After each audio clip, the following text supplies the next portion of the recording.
সবাইকে শুভেচ্ছা জানাই। আমি ঝর্ণা। আজকে মাছ নিয়ে এসেছি।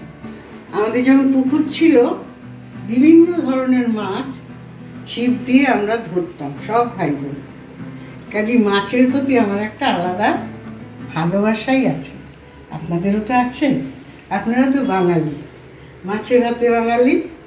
তাহলে আসুন, আজকে আমি বাটা মাছ নিয়ে এসেছি। খুব মিষ্টি মাছ, কীভাবে করবো দেখাচ্ছি। চকচক করছে, রূপোর মতো চকচক করছে এই বাটা মাছ। আজকে আমি আপনাদের সর্ষে দিয়ে করে দেখাবো।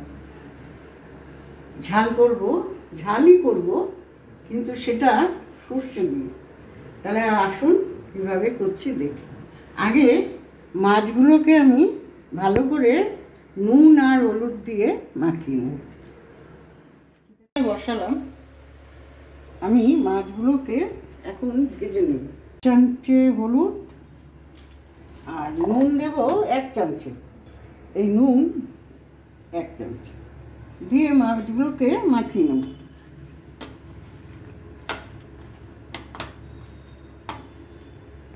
একশো মতন তেল এখানে ভাজার জন্য দিলাম।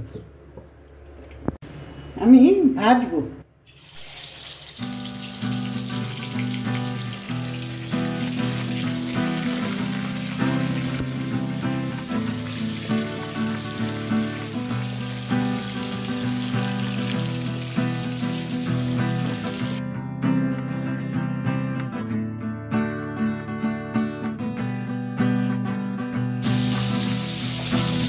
ভাজা হয়ে গেছে, আমি তুলবো, এগুলোকে তুলবো।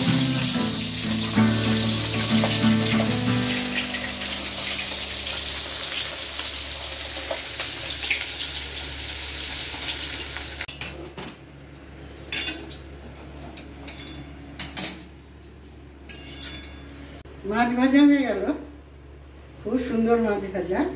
এবারে এটা ঝাল করে আমি দেখাবো।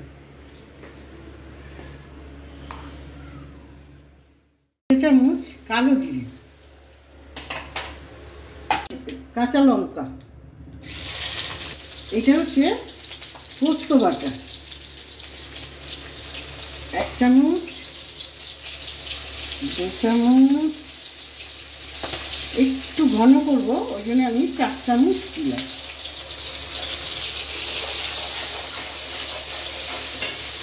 একটু কষবে,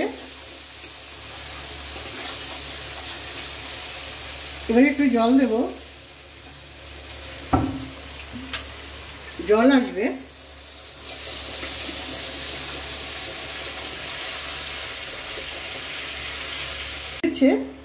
আমি সব মাছ এখানে দিয়ে দেব।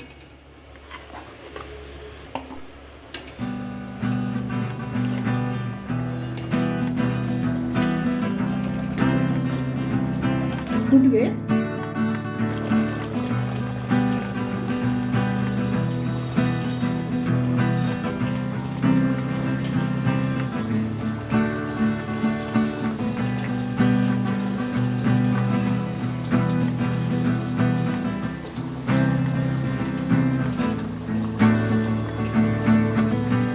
এখন অল্প একটু সর্ষের তেল ওপর দিয়ে দেব।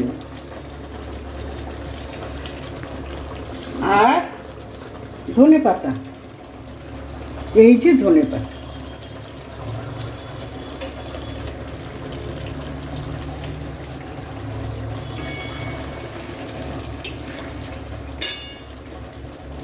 একটু ফুটবে, আমি আর একটু গাঢ় করবো এটা। এইভাবে বাটা মাছ করে রান্না করুন। ভাত কিন্তু বেশি করতেই হবে, এর সঙ্গে ভাত লাগবে। যাকে দেবেন সেই বলবে আর একটা দাও, আর ভাত দাও। না, অপূর্ব অপূর্ব। আপনারা কালার দেখেই বুঝতে পারছেন যে মাছটা কত কত সুন্দর হয়েছে। আর একটা কথা তো আমার বলার আছে আপনাদের কাছে, অনুরোধ, সেটা হচ্ছে আপনারা সাবস্ক্রাইব করুন। আর এই যে মাছটা খাবেন, খেয়ে অবশ্যই কমেন্ট করবেন। আমি আপনাদের কমেন্টের আশায় বসে থাকবো। আর লাইক করতে একদম ভুলবেন না।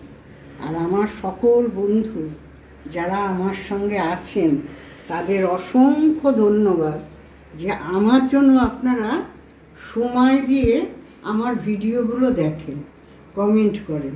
তাহলে আসুন এবারে আমি রান্নাটা পরিবেশন করব। হয়ে গেছে, কালার থেকেই বুঝতে পারছেন কতটা লোভনীয় হয়েছে মাছটা। অপূর্ব সেন্টও বেড়াচ্ছে, অপূর্ব হয়েছে। আমি এখন এটা পরিবেশন করব। ভাজার থালা, এতেই আমি এখন পরিবেশন করি। হয়ে গেল আমার বাটা মাছের ঝাল। বাটা মাছের যে ঝোল হয় পেঁপে টেপে দিয়ে, খুব সুন্দর লাগে, সুস্বাদু। আপনারা এইভাবে করে খান। তাহলে আমি এখন আসছি। নমস্কার, আমি ঝর্ণা।